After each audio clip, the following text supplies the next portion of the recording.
Convido os irmãos a abrirem suas Bíblias em Atos, capítulo 10, dando continuidade às pregações no livro de Atos.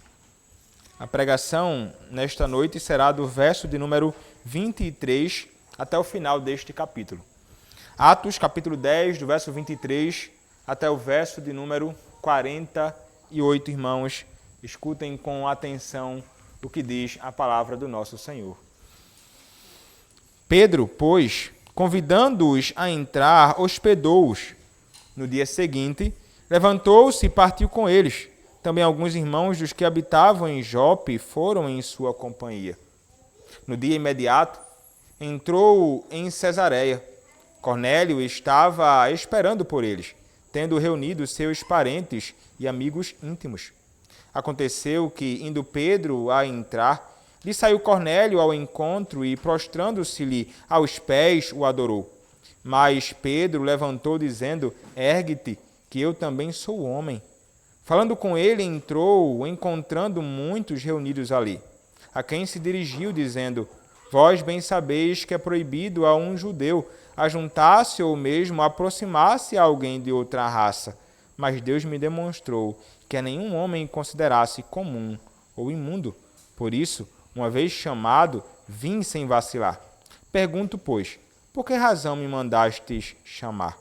Respondeu-lhe Cornélio: Faz hoje 4 dias que, por volta desta hora, estava eu observando em minha casa a hora 9ª de oração, e eis que se apresentou diante de mim um varão de vestes resplandecentes. E disse: Cornélio, a tua oração foi ouvida e as tuas esmolas lembradas na presença de Deus. Manda, pois, alguém a Jope a chamar Simão, por sobrenome Pedro. Acha-se este hospedado em casa de Simão, curtidor, à beira-mar. Portanto, sem demora, mandei chamar-te e fizeste bem em vir. Agora, pois, estamos todos aqui na presença de Deus, prontos para ouvir tudo o que te foi ordenado da parte do Senhor. Então falou Pedro, dizendo: Reconheço por verdade que Deus não faz acepção de pessoas. Pelo contrário, em qualquer nação, aquele que o teme e faz o que é justo lhe é aceitável. Esta é a palavra que Deus enviou aos filhos de Israel, anunciando-lhes o evangelho da paz por meio de Jesus Cristo. Este é o Senhor de todos. Vós conheceis a palavra que se divulgou por toda a Judéia, tendo começado desde a Galiléia, depois do batismo que João pregou, como Deus ungiu a Jesus de Nazaré com o Espírito Santo e com poder, o qual andou por toda parte, fazendo bem e curando a todos os oprimidos do diabo, porque Deus era com ele. E nós somos testemunhas de tudo o que ele fez na terra dos judeus e em Jerusalém, ao qual também tiraram a vida, pendurando-o no madeiro. A este ressuscitou Deus no 3º dia e concedeu que fosse manifesto, não a todo o povo, mas às testemunhas que foram anteriormente escolhidas por Deus, isto é, a nós que comemos e bebemos com ele, depois que ressurgiu dentre os mortos. E nos mandou pregar ao povo e testificar que ele é quem foi constituído por Deus, juiz de vivos e de mortos. Dele, todos os profetas dão testemunho de que, por meio de seu nome, todo aquele que nele crê recebe remissão de pecados. Ainda Pedro falava estas coisas quando caiu o Espírito Santo sobre todos os que ouviam a palavra. E os fiéis que eram da circuncisão, que vieram com Pedro, admiraram-se porque também sobre os gentios foi derramado o dom do Espírito Santo, pois os ouviam falando em línguas e engrandecendo a Deus. Então perguntou Pedro: Porventura, pode alguém recusar a água para que não sejam batizados estes que, assim como nós, receberam o Espírito Santo? E ordenou que fossem batizados em nome de Jesus Cristo. Então lhe pediram que permanecesse com eles por alguns dias. Amém. Podem se assentar, irmãos.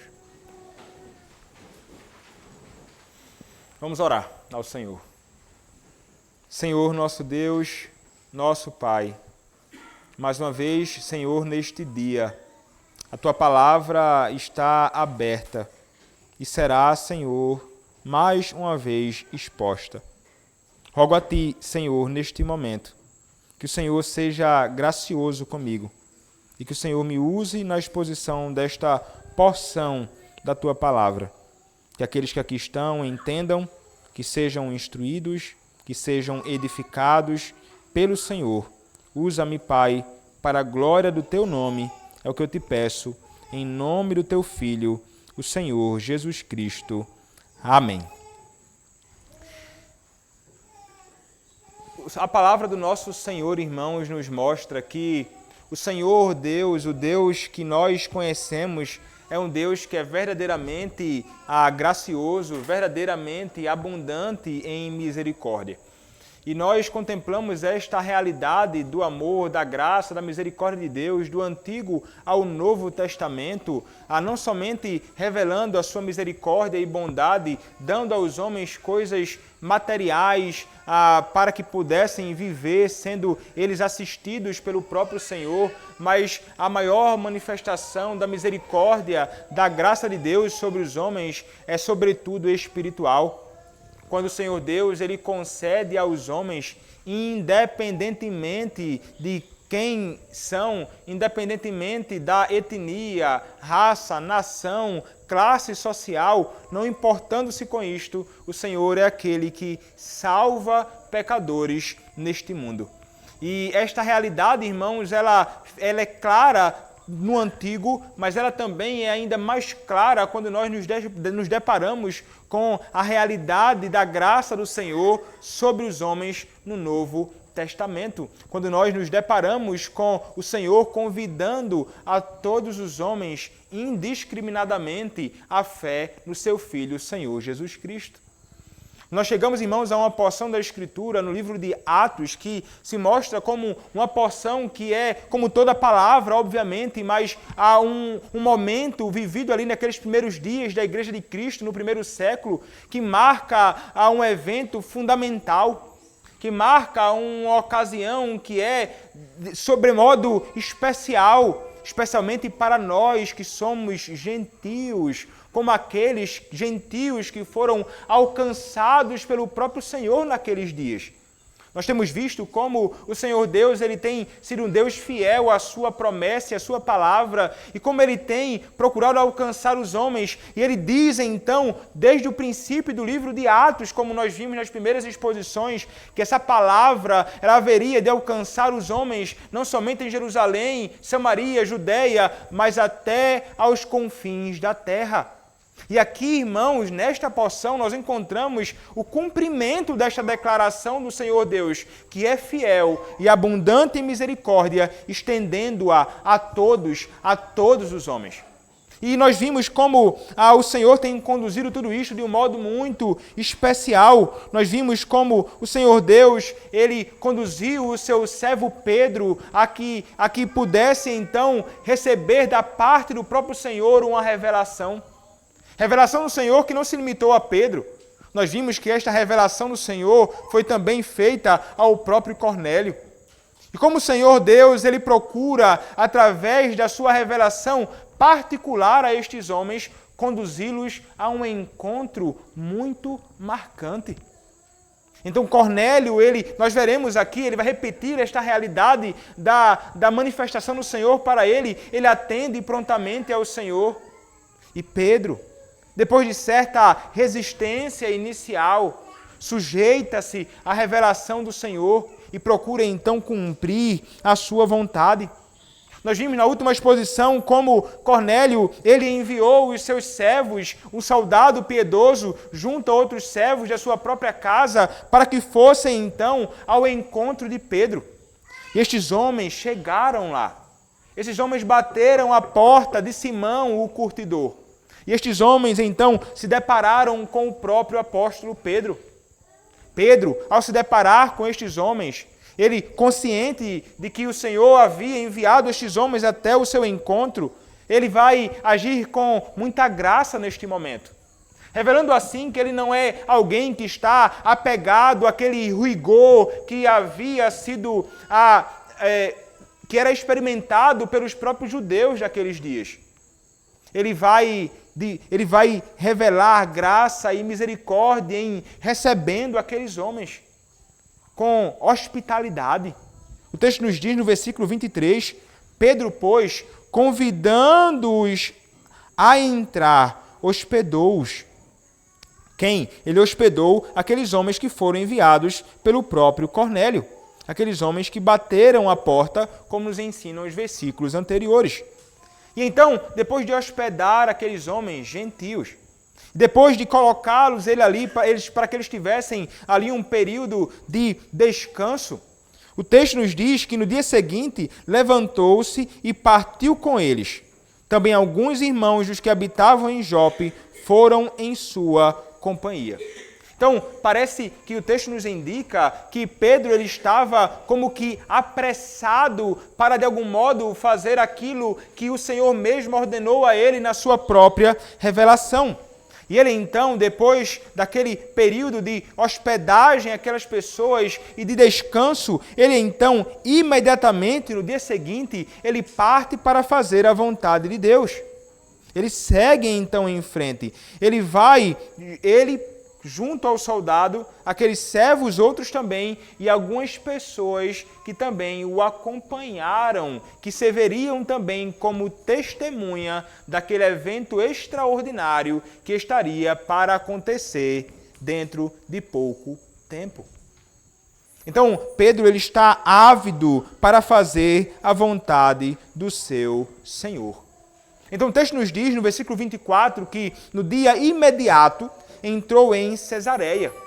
Então, eles foram caminhando, provavelmente, descansaram e no dia imediato entrou em Cesareia. Cornélio estava esperando por eles, tendo reunido seus parentes e amigos íntimos. Então, veja que coisa interessante, né? Cornélio, ele nutria a expectativa, ele estava certamente, irmãos, grandemente ansioso para encontrar o próprio Pedro. E Cornélio, o texto nos diz, estava esperando por eles. E ele não estava sozinho. Ele procurou, de alguma forma, reunir os seus parentes. Ele procurou reunir os seus servos. Ele procurou reunir os seus amigos íntimos numa espécie de congregação, para que aquelas pessoas ali aguardassem aquele servo do Senhor que estava indo ao seu encontro. Então, perceba, irmãos, como o Senhor Deus, em sua providência, estava guiando este evento todo, mas como é interessante vermos o coração deste homem, Cornélio, tentando de todas as formas juntar o maior número de pessoas para receber aquele homem e aquelas pessoas que estavam vindo ao seu próprio encontro. Meus irmãos, isto é muito interessante nós vermos. E veja, nós veremos mais à frente que trata-se de um homem que ainda não conhece a Cristo. De um homem que não foi salvo por Cristo. Mas alguém que ele entende que aquele que está vindo tem uma mensagem que é de fato muito especial. E aqueles que estavam junto a ele não poderiam de modo algum ficar de fora. Nós podemos aprender, irmãos, no mínimo com isto, o dever, o princípio de nos atentarmos para aqueles que estão ao nosso redor, quando é posta diante de nós a ocasião, a oportunidade de apresentarmos o Evangelho para essas pessoas. Ou, de repente, de alguém se achegar para testemunhar acerca do Evangelho, como deveríamos ser diligentes em tentar reunir o maior número de pessoas possíveis, amigos íntimos ou não, para que possam ser expostos à verdade do Senhor. Certamente, irmãos, o próprio Cornélio não fez isso com qualquer tipo de constrangimento. Ele não foi coagido a fazer isso, ele não foi obrigado a fazer isto. Ele fez de livre e espontânea vontade, sem temor. Não é? E não deveríamos, de fato, irmãos, temer. Não deveríamos precisar sermos constrangidos a fazer tal coisa.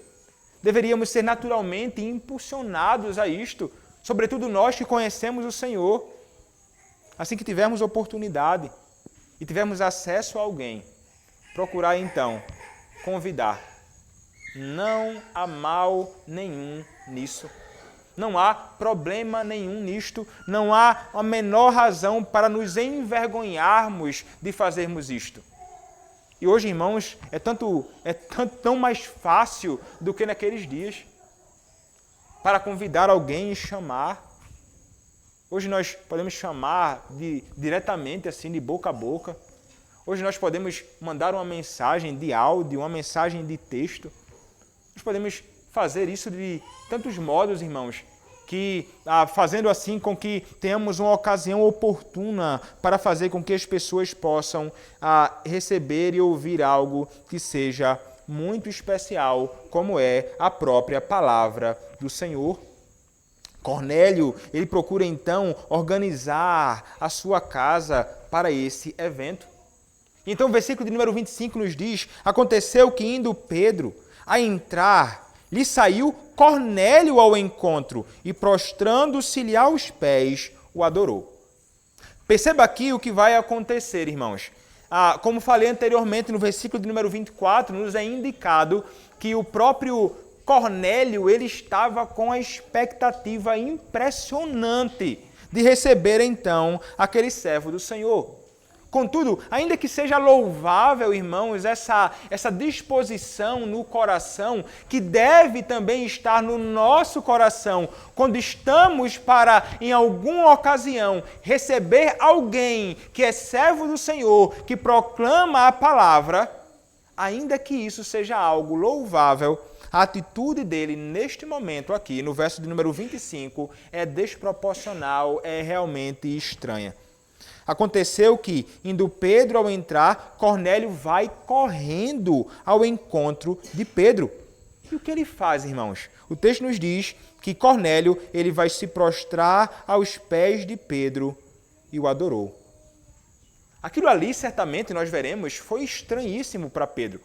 E nós olhamos para a atitude deste homem e podemos imaginar assim: tratava-se de um homem que, primeiramente, ele não conhecia ainda a Cristo, e alguém que ainda não tinha alguma compreensão mais clara das verdades reveladas de Deus. Era alguém que tinha realmente um conhecimento muito limitado da revelação do próprio Senhor. E isso então acabou conduzindo-a, na sua ignorância, fazer aquilo, prostrando-se diante de um homem, diante de quem ninguém jamais deve se prostrar. O seu desejo é honrar a Pedro, certamente. O seu desejo é honrar um homem que é ministro, que é pregador da palavra. Ele sabia que aquele homem vinha da parte do nosso Deus, mas ele não poderia agir excedendo, então, os limites. Honra a quem honra deve ser dado, mas idolatria, culto, prostrar-se de joelhos, é algo que é contrário à vontade do Senhor e é o tipo de coisa que não deve acontecer. Uma coisa a mais que nós podemos aprender e entender aqui então, irmãos, é que não somente devemos nutrir uma grande expectativa para encontrarmos aqueles que proclamam a palavra do Senhor, sobretudo porque ouviremos a verdade de Deus, mas nós devemos também entender que nós devemos honrar estas pessoas. Devemos honrar aqueles que são chamados por Deus para servir a Igreja de Cristo. Devemos honrar aqueles que se dedicam, como homens de Deus, ao ensino, à pregação do Evangelho do Senhor. E esta é a nossa responsabilidade, irmãos, de todos nós, minha e sua.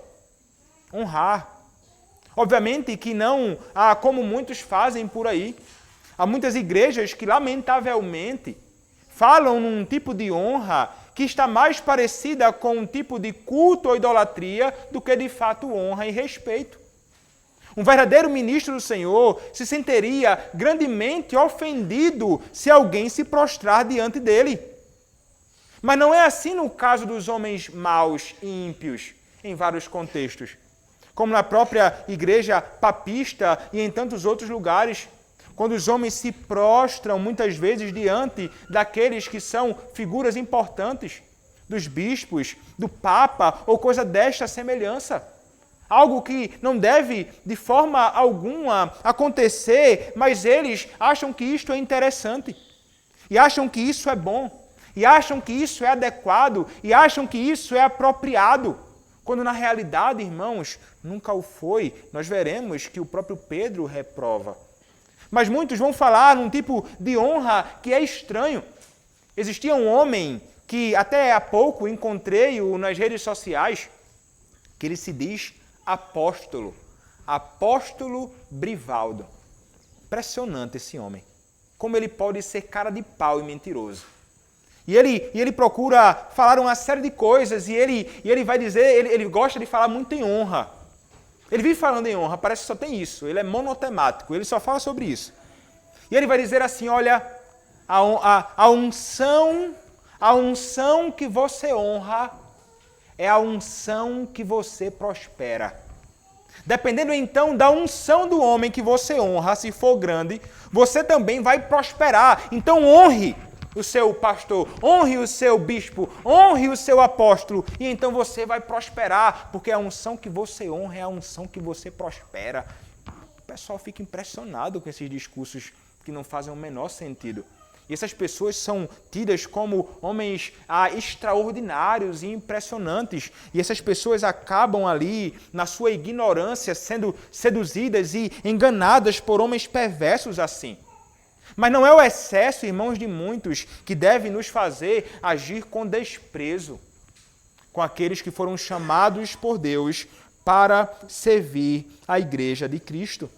Porque, irmãos, o próprio Pedro, ele foi alguém que se dedicou à obra do Senhor. E aqueles que se dedicam à obra do Senhor são aqueles que realmente procuram, de todas as formas, agradar o seu Deus e devem ser honrados pelo que fazem para o Senhor. Há muitos desafios, irmãos, no labor ministerial.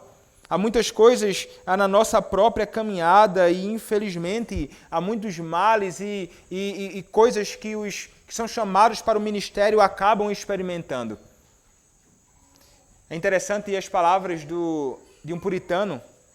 Ele vai escrever assim acerca dos labores do ministério pastoral. Ele escreve o seguinte: os labores do ministério esgotarão a medula dos seus ossos, apressarão a velhice e a morte.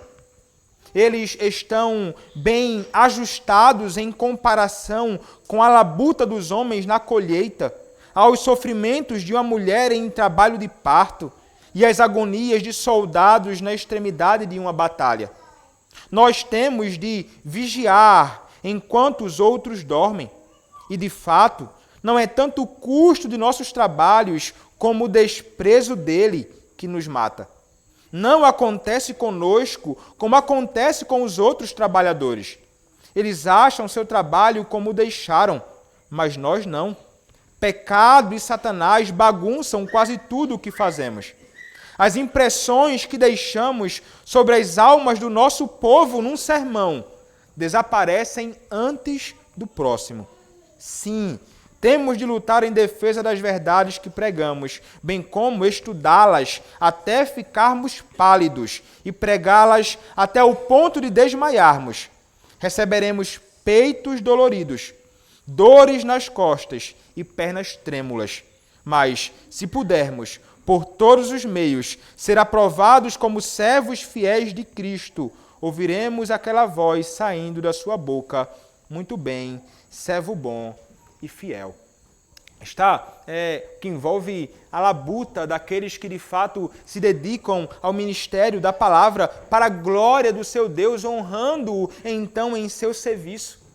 Certamente Pedro, Paulo e tantos outros que foram servos fiéis do Senhor e que precisavam, não que eles buscavam isto, mas é um dever, irmãos, do povo do Senhor, de todos nós, honrar, mas não com excesso. O Cornélio, ele se prostra e ele acaba então fazendo algo que era inapropriado. Mas então, como é que Pedro ele responde a esta postura do próprio Cornélio? O verso 23 nos diz: mas Pedro o levantou, dizendo: ergue-te, que eu também sou homem. Então perceba que ele não é alguém tomado, irmãos, por um orgulho a ponto de imaginar que ele realmente deveria ser de alguma forma adorado pelos homens. Mais à frente isso vai ser experimentado por Pedro e por Paulo. Quando algumas pessoas se prostram diante dele, vai dizer: não, é só o Senhor que deve ser adorado. João, em Apocalipse, vai se prostrar diante do anjo, e o anjo também vai dizer que ele também não é objeto de culto algum. É o tipo de atitude que é apropriada. quando é percebido que alguém está fazendo algo em excesso, até mesmo em nosso favor, uma honra inapropriada, indevida, um tipo de gesto ou de pensamento, de atitude que não é condizente com o que o Senhor requer de nós e com o que nós somos, nós devemos de fato repreender em amor. Certamente, irmãos, Pedro, ele não levanta aquele homem com ira e indignação, ele compreende a fragilidade do conhecimento daquele homem, mas também entende que aquilo não deveria acontecer. Ergue-te, que eu também sou homem. Ele sabe que não é superior ao próprio Cornélio. Ele sabe que ele não é Deus. Ele se coloca no seu devido lugar. Ele não permite que o orgulho, a vaidade tomem conta do seu coração. E como precisamos, irmãos, aprender isto. Sobretudo nós que estamos encabeçando a igreja, pastoreando o povo, figuras públicas na pregação, no ensino. Como precisamos, irmãos, guardar os nossos corações para não sermos tomados por uma vaidade tal que nos conduz a desejarmos algum tipo de louvor dos homens. Para que não cedamos à tentação de Satanás, que muitas vezes quer fazer com que o nosso coração seja tomado de um orgulho a ponto de imaginarmos que somos superiores aos outros. Infelizmente, irmãos, muitos caem neste mal, mas isso não é um tipo de postura que é adequado para aqueles que são chamados para o ministério da palavra. Somos chamados a entendermos que somos homens comuns e que não fazemos nada além daquilo que o Senhor Deus requer de nós. Devemos realmente andar em humildade, no temor do Senhor, procurando fazer a sua vontade, buscando apontar a glória sempre para o nosso Deus, sempre para o Senhor Jesus Cristo, conduzindo os homens a se prostrarem diante dele, não diante de nós. Pedro, ele então levanta aquele homem, não faça isto, ele o repreende em amor. Então o verso número 27 nos diz, falando com ele, entrou, encontrando muitos reunidos ali, a quem se dirigiu dizendo, vós bem sabeis,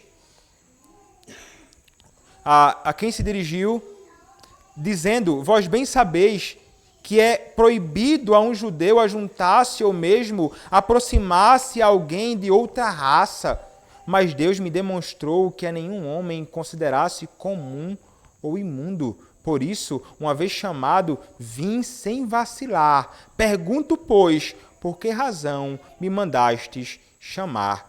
É interessante o que Pedro faz, não é? Então, depois de levantar o próprio Cornélio, ele vai entrar, então, naquela casa e é interessante o que acontece porque ele vai se deparar com muitas pessoas reunidas. É possível que Pedro nem imaginasse algo dessa natureza. E ao se deparar, irmãos, com aquelas pessoas, ele vai imediatamente dar algumas palavras, né? Vós bem sabeis que é proibido a um judeu ajuntar-se ou aproximar-se a alguém de outra raça. Isso não é algo que está prescrito, irmãos, necessariamente na lei veterotestamentária, não. Mas fora algo que era praticado pelos judeus daqueles dias, sim. Eles entendiam que não poderiam se associar com os gentios. Não deveriam comer, não deveriam se assentar à sua mesa, nem tê-los assentados à sua própria mesa, não deveria nem ter nenhum tipo de comunhão dessa natureza entre eles. Pedro, ele até mesmo enfrenta esse dilema, certamente, mas ele entende que esse tipo de coisa não pode existir mais. E ele entende, sobretudo, porque o próprio Deus o revelou. Ele mesmo diz, mas Deus me demonstrou que a nenhum homem considerasse comum ou imundo. Então ele não poderia mais chamar nenhum gentio de comum ou imundo. Ele não poderia jamais reprovar nenhum deles, porque o próprio Deus havia se revelado e dito a ele que assim não deveria ser. Então perceba aqui que Pedro, ele de fato está sujeito ao seu próprio Senhor e à revelação do próprio Deus e pronto para atender aquilo que o próprio Deus revelou a ele. E ele não se demora, irmãos. Se a sua mente pensava de um modo distinto até aquela ocasião, quando Deus então falou, ele simplesmente atende e procura fazer. E então ele vai diligentemente fazer a ordem do Senhor. Por isso, uma vez chamado, vim sem vacilar. Eu vim mesmo. Atendi ao Senhor. Estou aqui para fazer a sua vontade.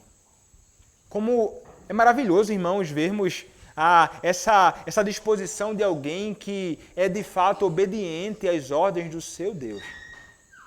Porque é isso que deveríamos esperar de fato de alguém que conheceu a Cristo. Como falei em alguma outra ocasião aqui hoje, aqueles que têm verdadeira fé no Senhor, a sua fé ela é revelada numa vida de obediência.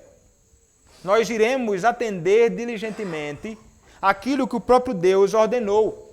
Ainda que aquilo que estamos para fazer seja algo que vá de encontro a tudo aquilo que nós experimentávamos antes. A nossa cultura, o nosso modo de agir, ainda que vá de encontro ao nosso modo de pensar, ainda que seja algo que nos ofenda, ainda que seja algo que seja difícil para nós, mas não importa, irmãos. Nós somos chamados por Deus, nós que verdadeiramente o conhecemos, a fazermos aquilo que Ele diz, independentemente do que estiver à nossa frente. E ainda que isso seja contrário, muitas vezes, a tudo aquilo que nós sempre vivemos na nossa própria caminhada. Porque, irmãos, se aquilo que estamos vivendo, aquilo que vivíamos, aquilo que praticávamos, ainda que seja lícito, não seja pecaminoso, mas se não estiver em conformidade com a vontade do Senhor, se for algo que não esteja tão ajustado assim com a vontade de Deus para nossas vidas, essas questões devem ser deixadas de lado, para fazermos aquilo que o próprio Deus falou. Então é preciso muitas vezes quebrarmos de fato nossos pensamentos e culturas para fazermos a vontade do Senhor, para nos conformarmos àquilo que Ele mesmo declara. Aquilo que nós sempre praticamos não deve prevalecer em aspecto nenhum na nossa vida, se o que Deus exige de nós é diferente. Se aquilo que Deus exige de nós aponta para um caminho que é outro. Nós precisamos atender com obediência à vontade do nosso Senhor e fazer isso rapidamente, sem vacilar, como o próprio Pedro procurou fazer. Ele estava ali agora se associando com pessoas de outra cultura que antes eram reprovados por ele e reprovados por todos os outros judeus. Mas qual é a pergunta, então, do próprio Pedro, não é? Pedro, ele vai fazer uma pergunta que é interessante. Ele vai dizer assim: pergunto, pois, por que razão me mandastes chamar? Por que razão? Então ele quer entender, ele quer ouvir da boca do próprio Cornélio por que razão ele foi convocado naquele momento. E então Cornélio vai apresentar para ele aquilo que aconteceu, que nós já vimos narrado nas sessões anteriores. Ele vai dizer assim: faz hoje 4 dias que, por volta desta hora, estava eu observando em minha casa a hora 9ª de oração, e eis que se apresentou diante de mim um varão de vestes resplandecentes e disse: Cornélio, a tua oração foi ouvida e as tuas esmolas lembradas na presença de Deus. Manda, pois, alguém da Jope a chamar Simão, por sobrenome Pedro. Acha-se este hospedado em casa de Simão, curtidor, à beira-mar. Portanto, sem demora, mandei chamar-te e fizeste bem em vir. Agora, pois, estamos todos aqui, na presença de Deus, prontos para ouvir tudo o que te foi ordenado da parte do Senhor. Então ele vai dar todo o relatório. Olha, o Senhor revelou a mim a sua vontade. E o Senhor ordenou que eu chamasse você para que você viesse até aqui. Essa era a vontade dele e eu atendi àquilo que ele revelou. E eu fiz isso sem demora. E agora então nós aqui estamos. Ele vai dizer, agora estamos todos aqui, na presença de Deus, prontos para ouvir tudo o que te foi ordenado da parte do Senhor. Meu irmão, é interessante demais o que acontece aqui. Nós vimos a disposição do próprio Cornélio, né, em ajuntar as pessoas para que pudessem encontrar o próprio Pedro. Mas aqui, irmãos, é dito com muita clareza que todos eles estavam ali aguardando para ouvir a palavra do Senhor ser proclamada. Isso é o que todo pregador gostaria de ver. É o que todo pregador gostaria de encontrar. Pastor Rafael, vem aqui. Tem uma multidão de pessoas querendo ouvir a palavra ser proclamada. Isso deve fazer o coração de qualquer ministro do Evangelho arder no desejo de, sinceramente, naquele momento, correr para proclamar a palavra. E é o que nós esperamos, isso não somente em qualquer contexto aí afora, irmãos, mas na igreja de Cristo. A mesma expectativa, a mesma prontidão de pessoas desejosas, reunidas para ouvir tudo o que te foi ordenado da parte do Senhor. E ele entendia, estamos aqui na presença de Deus. Todos aqui na presença de Deus, pronto para ouvir tudo. Então, ele queria, irmãos, ouvir certamente alguma palavra da parte do próprio Deus. E ele não limita Pedro. Ele não diz isso ou aquilo. Isso, mas isso não. Mas ele diz tudo o que tiver para ser dito. Eles simplesmente estão prontos para receber. Irmãos, isso é algo realmente extraordinário. E essa deveria ser a minha e a sua postura. Deveríamos vir à casa do Senhor com essa mesma expectativa de ouvirmos na presença de Deus a palavra de Deus. E deveríamos vir para a casa do Senhor não querendo ouvir algo em particular somente, não querendo ouvir algo que vai ser agradável para mim, não querendo que a palavra que seja dita seja uma palavra para fulano, para Beltrano, para Cicrano. Não. Mas prontos e dispostos a com alegria ouvir e receber tudo o que for dito. Mesmo que aquilo que estiver para ser dito não seja, para mim, interessante naquele momento ou agradável. Mesmo que aquilo que esteja para ser dito seja ofensivo, no sentido de que é algo que vai me ofender, que vai mexer comigo, que vai tocar na minha ferida, que vai apontar o meu pecado, a minha iniquidade, o meu modo de conduta e de viver que não está adequado. Deveríamos, irmãos, vir desejosos de ouvir todo o conselho de Deus ser proclamado. E prontos, irmãos, para ouvir, mas não somente para ouvir, irmãos. Porque há uma responsabilidade, nós ouvimos aqui, inclusive hoje, na leitura do Catecismo Maior de Westminster.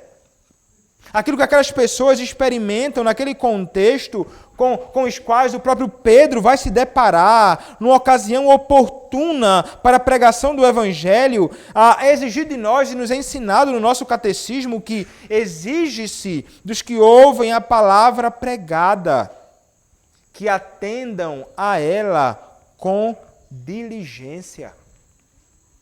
É atender rapidamente, diligentemente. Atender essa palavra com diligência, com preparação e oração.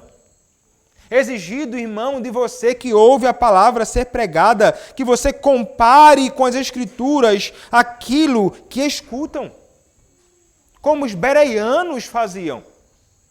E vocês deveriam fazer exatamente isto enquanto eu prego.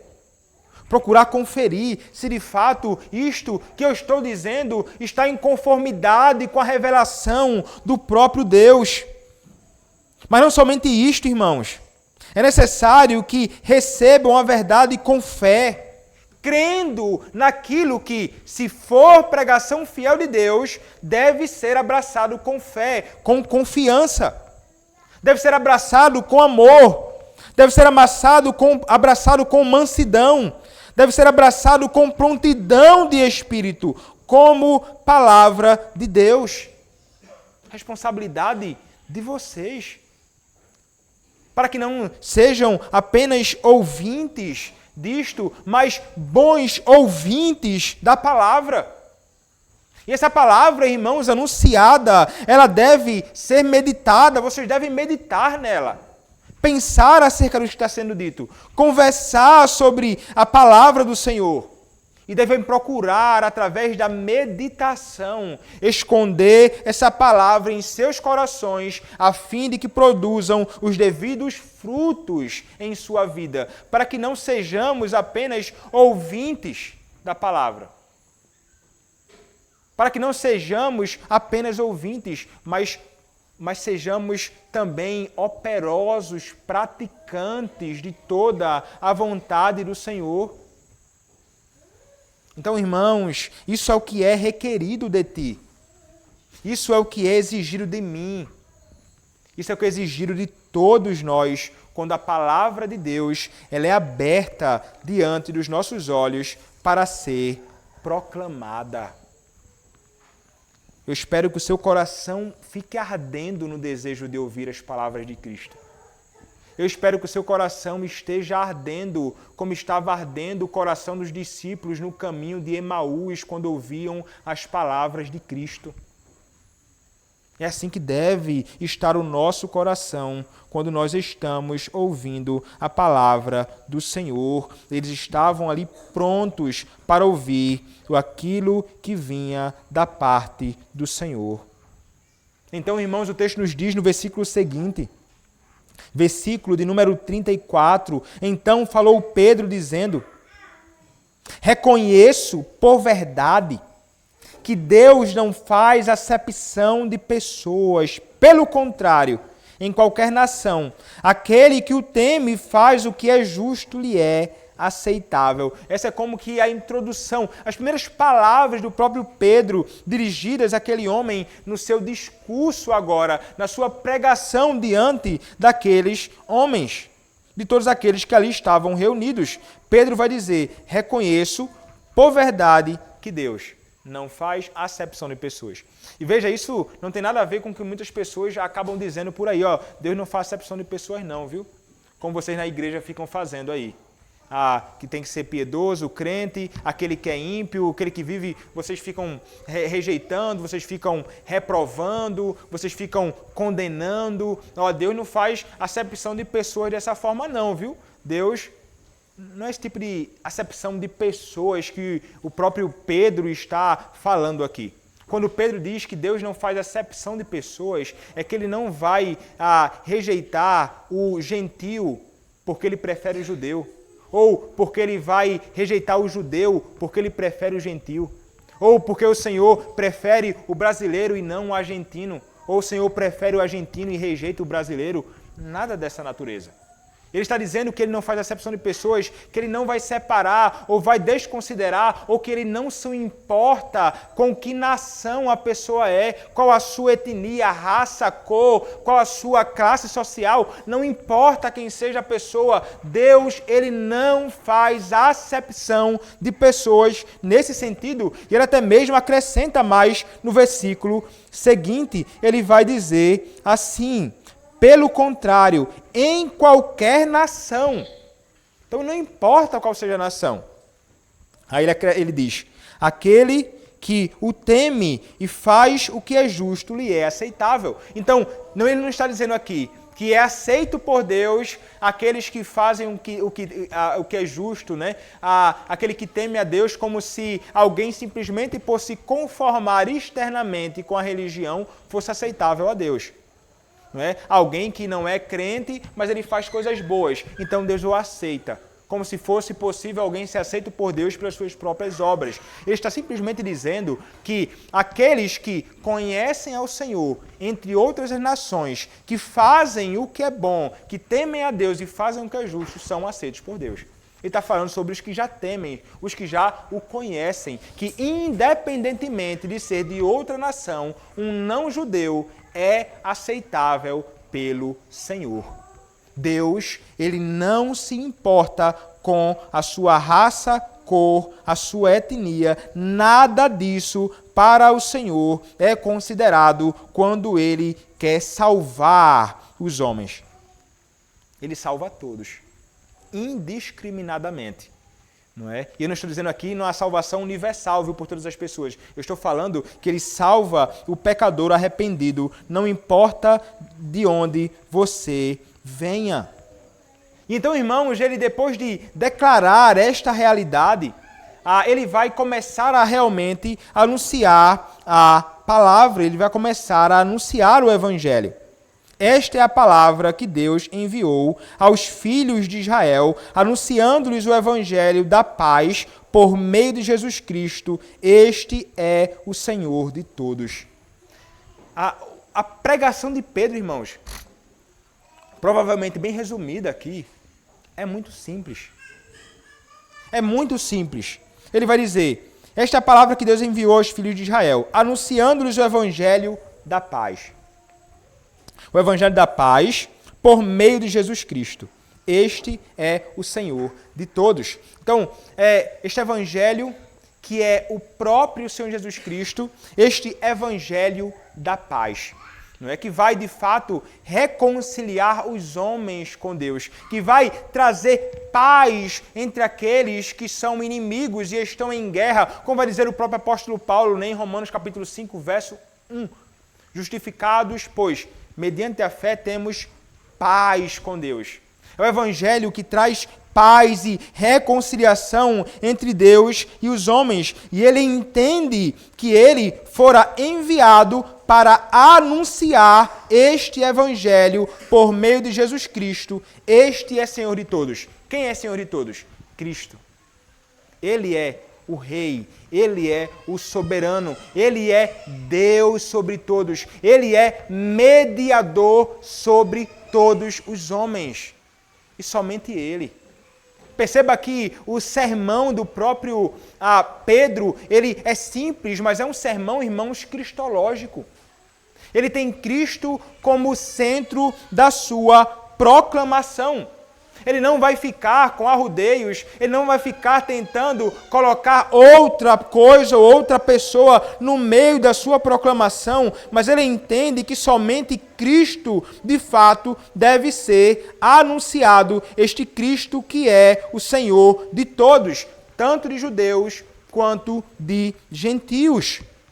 E ele então continua, irmãos, anunciando este evangelho da paz.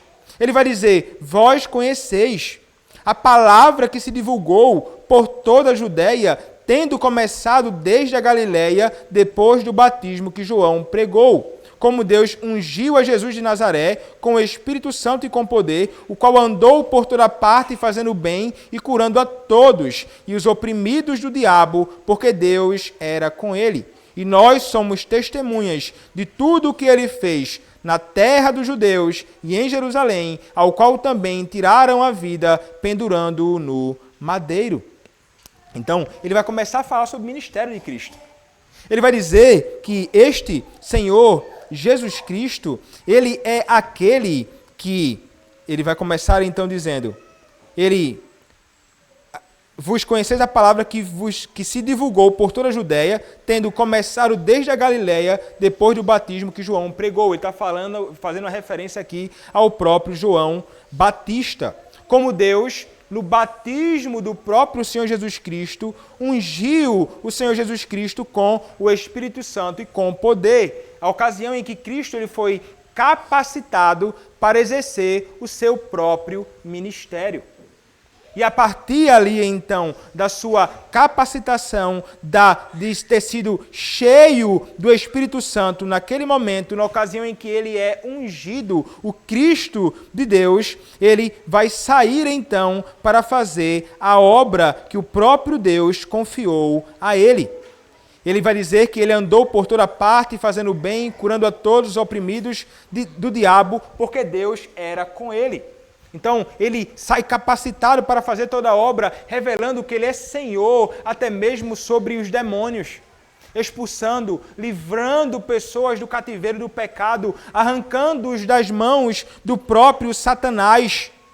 E ele então sai fazendo prodígios e sinais maravilhosos no poder do Espírito. E ele vai dizer ainda mais, e nós somos testemunhas de tudo o que ele fez na terra dos judeus e em Jerusalém.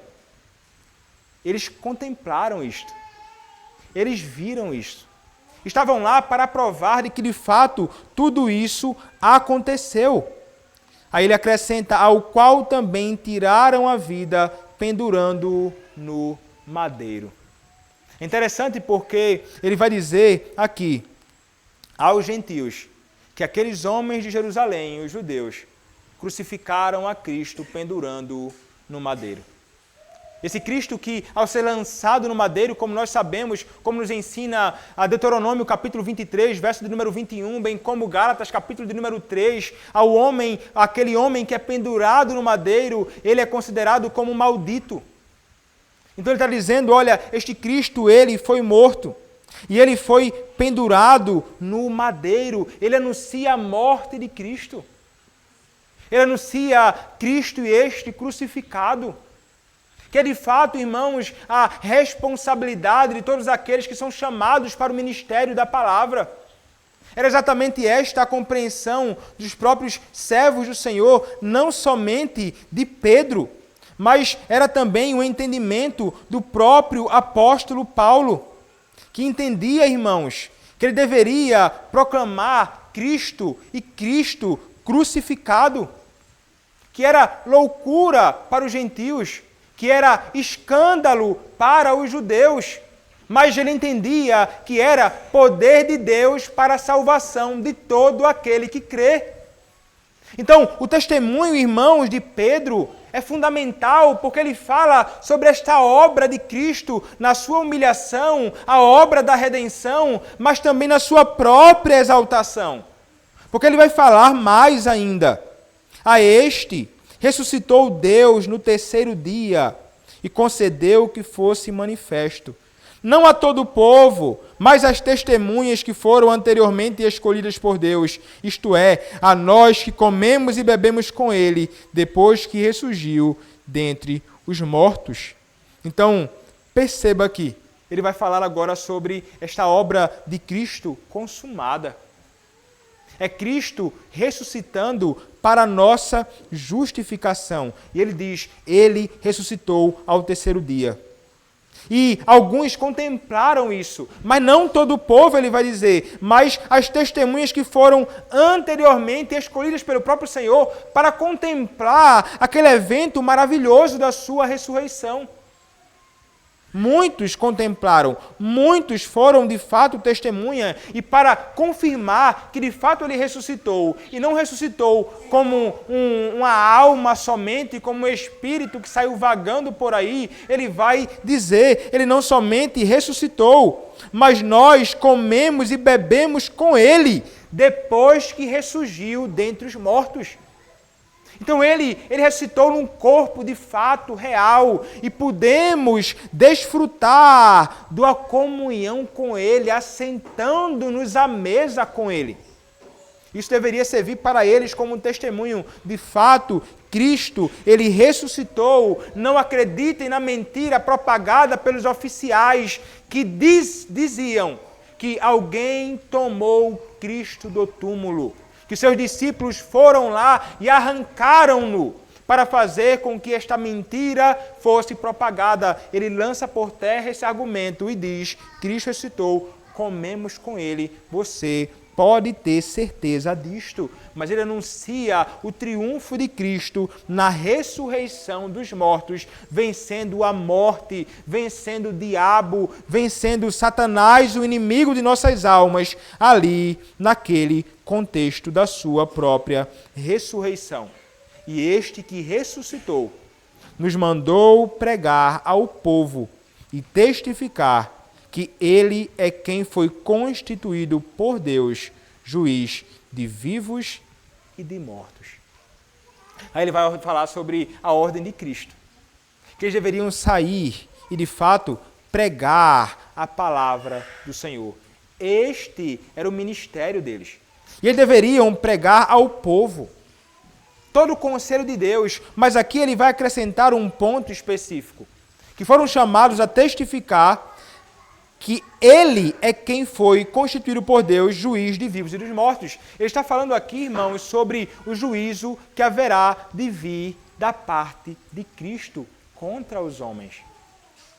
Este Cristo que ressuscitou, ele foi assunto aos céus, está à destra de Deus o Pai, e ele vai vir para julgar todos os homens, e todos vocês devem estar plenamente conscientes disso. Mas ele vai dizer ainda, irmãos, no verso 43, dele, todos os profetas dão testemunho de que, por meio de seu nome, todo aquele que nele crê, recebe remissão de pecados. E aqui está, irmãos, a oferta deste evangelho a estes homens. Aqui está a oferta de Cristo a esses homens. Eles precisavam entender que eles precisavam crer em Cristo. E quando ele fala no nome de Cristo, não é simplesmente o nome Jesus, aponta para a obra toda de Cristo, a sua vida, o seu ministério, a sua morte, a sua ressurreição. É o Cristo completo em quem eles devem colocar a sua fé para que os pecados deles pudessem ser perdoados.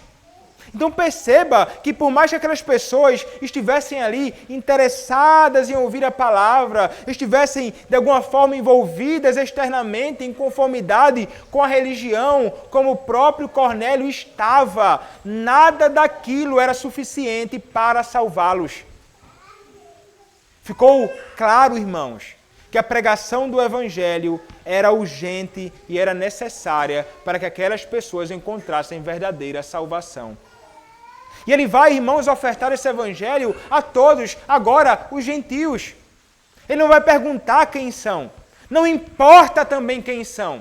Ele vai simplesmente chamar essas pessoas. E por mais que não encontremos essas palavras explicitamente aqui, o convite de Pedro é a fé em Cristo e ao arrependimento dos pecados. E como nós precisamos, sobretudo nós que somos chamados ao ministério, compreender esta realidade. Não podemos nunca, jamais imaginar que o fato de alguém estar associado com a religião, simplesmente isso salvará. Não salvará. Daí a necessidade de que eu proclame a Cristo a qualquer um. E aqui em nossa igreja, chamando a todos ao arrependimento e à fé em Cristo. É meu dever. E esses que são chamados, vocês que são chamados, que não conhecem a Cristo, devem atender ao chamado de Cristo, com fé e arrependidos dos seus pecados. Vocês, jovens, crianças, garotos, atentem, Cristo está chamando vocês, arrependam-se dos seus pecados e creiam no Evangelho. E eu também, irmão, como ministro do Evangelho, e vocês, como crentes que devem testemunhar acerca de Cristo, não podem nunca, jamais conceber a ideia de que alguém não é digno de receber a oferta de Cristo. Nós devemos falar e devemos ofertá-lo gratuitamente, como gratuitamente ele foi oferecido a nós.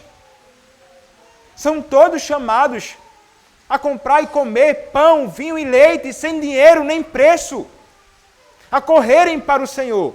São chamados todos, os que estão cansados e sobrecarregados, a irem a Cristo e nele encontrarem alívio. Este é o Evangelho que deve ser anunciado. E Pedro, irmãos, ele estava comprometido com isto, com toda a sua alma. Como todos nós, irmãos, devemos estar comprometidos com toda a nossa alma em fazer este Evangelho simples, conhecido, mas que anuncia Cristo, que redime os homens dos seus pecados, da miséria do pecado que condena esses homens ao juízo eterno. E se você de fato então ama a Cristo, e se você de fato ama os perdidos, fale de Cristo a estas pessoas. Porque é somente no contexto do anúncio de Cristo que o Espírito Santo de Deus age. para salvar o homem. E o texto nos deixa isso muito claro. É o que nós encontramos a partir do versículo de número 44. Ainda Pedro falava estas coisas, quando caiu o Espírito sobre todos os que ouviam a palavra. Perceba, irmãos, que coisa impressionante. Pedro não terminou a sua pregação. E a sua pregação foi interrompida pelo agir do Espírito que agiu por causa da palavra pregada. Perceba no verso 44 a associação, a ligação que há entre o Espírito e o anúncio da palavra. Eu vou repetir o verso. Ainda Pedro falava estas coisas quando caiu o Espírito sobre todos os que ouviam a palavra. Então aqui serve mais uma vez para reforçar o ponto. Não há como existir salvação em qualquer contexto se a palavra de Deus não for aberta e exposta. Isso no contexto da igreja, como aqui, como estamos reunidos, ou fora da igreja, no testemunho da palavra, por onde quer que você caminhe. Essa palavra, irmãos, ela tem de ser, no mínimo, lida, no mínimo, declarada. Muitas vezes não há ocasião para uma exposição formal como esta, mas é através deste meio que o Senhor opera, através, irmãos, do meio comum. Não de algo extraordinário que muitas pessoas ficam esperando acontecer.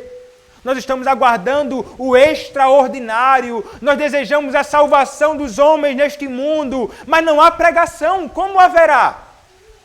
As pessoas envolvidas com tantas coisas, com tantas parafernálias em sua igreja, não há ocasião para pregação. Há só ocasião para oba-oba, brincadeira, participação, louvor, louvor, louvor, louvor e nada do anúncio de Cristo. Como haverá, então, salvação se Cristo não for anunciado? A pregação da palavra é urgente e grandemente necessária. E como devemos, irmãos, nos amar a pregação e devemos nos empenhar, não somente em testemunhar, mas vocês contribuem com isto, quando vocês dobram seus joelhos e oram ao Senhor, suplicando para que Deus haja através da pregação da palavra, salvando os perdidos dos seus pecados. Eu espero que você tenha orado por isso hoje, antes de vir para cá. Deve ser o nosso clamor, deve ser a nossa súplica constante ao Senhor Deus, que é soberano e soberanamente salva os perdidos. É exatamente isso que eles vão experimentar ali. O verso 45 nos diz: e os fiéis que eram da circuncisão, que vieram com Pedro, admiraram-se, porque também sobre os gentios foi derramado o dom do Espírito. Pois os ouviam falando em línguas e engrandecendo a Deus. Então perguntou Pedro. É interessante, irmãos, porque o que vai acontecer aqui entre os gentios é algo semelhante ao que aconteceu em Atos capítulo de número 2. O Senhor vai falar e vai revelar a sua presença entre os gentios através do dom do Espírito. E naquele contexto, irmãos, aconteceu uma manifestação externa. Eles falaram em outras línguas as grandezas de Deus, os atributos de Deus, a glória de Deus, as obras de Deus. Mas em que língua? Obviamente não como imaginam os pentecostais. Uma língua que não encontra nenhum correspondente em lugar nenhum. Mas eles falaram em outra língua, uma língua conhecida, não por eles, mas a uma língua real, um outro idioma. Isso marcando ali, naquele contexto, a presença de Deus, a salvação do Senhor em meio aos gentios. E tratava-se de um evento que não haveria de se repetir no meio dos gentios. Mas de um evento único. Porque, irmãos, quando ele fala sobre este dom do Espírito que veio sobre esses homens, ele está falando sobre salvação. Ele está falando sobre o Espírito que age através da palavra do Senhor proclamada, dando aos homens o dom da salvação, através do Espírito que aplica a obra da redenção no coração dos homens, despertando-os, vivificando-os, dando nova vida, chamando-os, resgatando-os, arrancando-os do pecado, da iniquidade e transportando-os para o reino do Filho, do amor de Deus, o próprio Cristo. Então, foi isto que aconteceu, foi isto que eles experimentaram, e isto fez com que aqueles outros homens contemplassem aquilo e entendessem o Espírito de Deus e a salvação de Deus agora alcançou aqueles que não são povo étnico do Senhor, mas são gentios. Finalmente, irmãos, a salvação de Deus chegou até aos confins da terra. Então, irmãos, Pedro proclamou a palavra como nós somos chamados a fazer, como eu sou chamado a fazer. Mas aquele que agiu soberanamente foi o Espírito Santo de Deus. Eu não consigo transformar o seu coração de pedra num coração de carne. Eu não consigo, com a força do meu próprio braço, salvar você. Eu posso falar da melhor forma possível, posso ter a melhor oratória e retórica, posso falar tanto quanto eu puder, até não conseguir mais falar. Mas se o Espírito de Deus não agir, não haverá salvação. Mas quando Ele age, irmãos, Ele vai onde eu não posso ir. Ele vai além dos ouvidos. Ele vai ao coração. E o meu desejo sincero é que Ele alcance você hoje que não conhece a Cristo.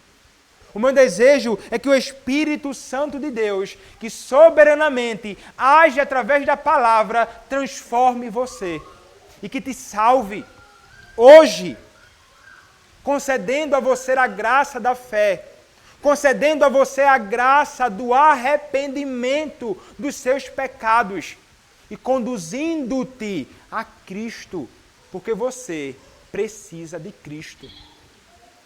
Saiba disso. Você precisa dele para que você possa encontrar, então, salvação. Pedro, irmãos, anuncia este evangelho. O Senhor opera fazendo maravilhas. Mas então, como é que fica agora a condição destas pessoas que foram unidas à igreja invisível do Senhor através da operação do Espírito Santo? Elas devem ser reconhecidas publicamente na igreja visível do Senhor Jesus Cristo. E é isso que o texto nos diz.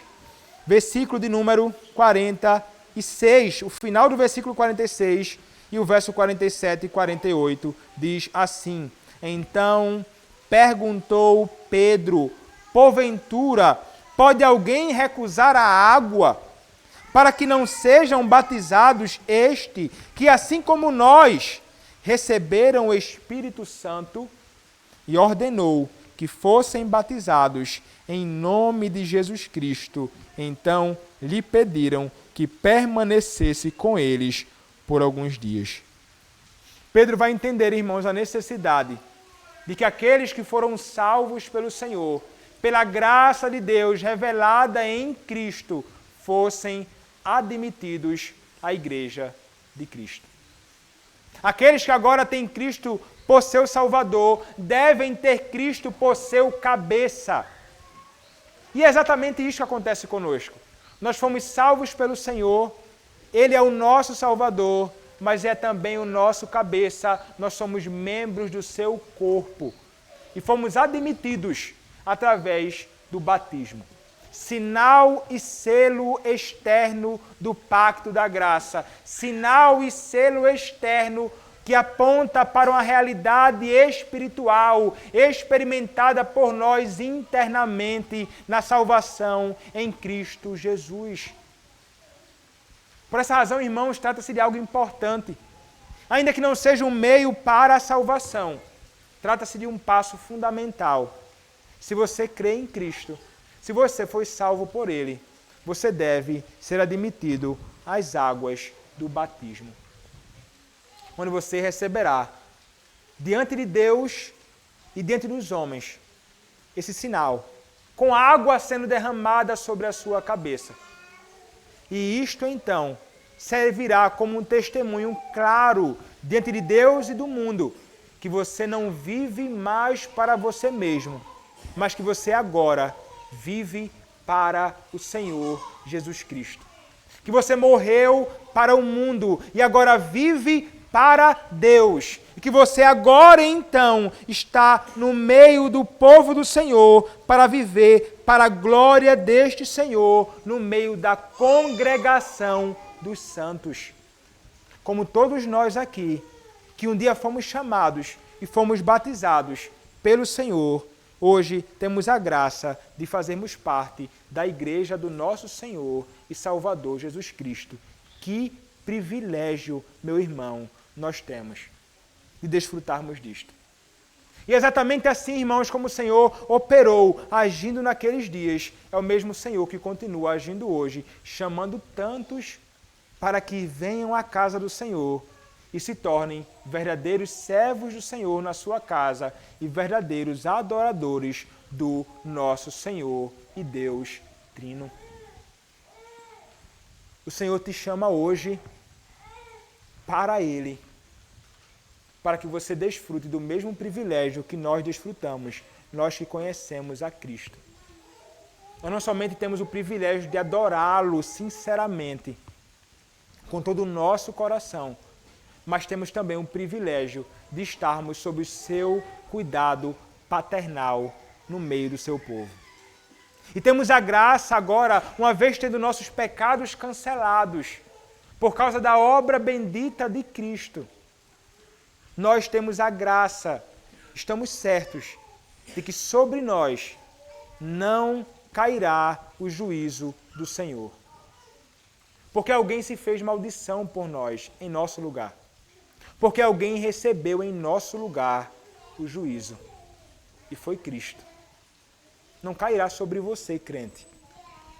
Mas pode cair sobre você que não conhece o Senhor. Se você não abandonar a sua vida vil e não se voltar para Ele.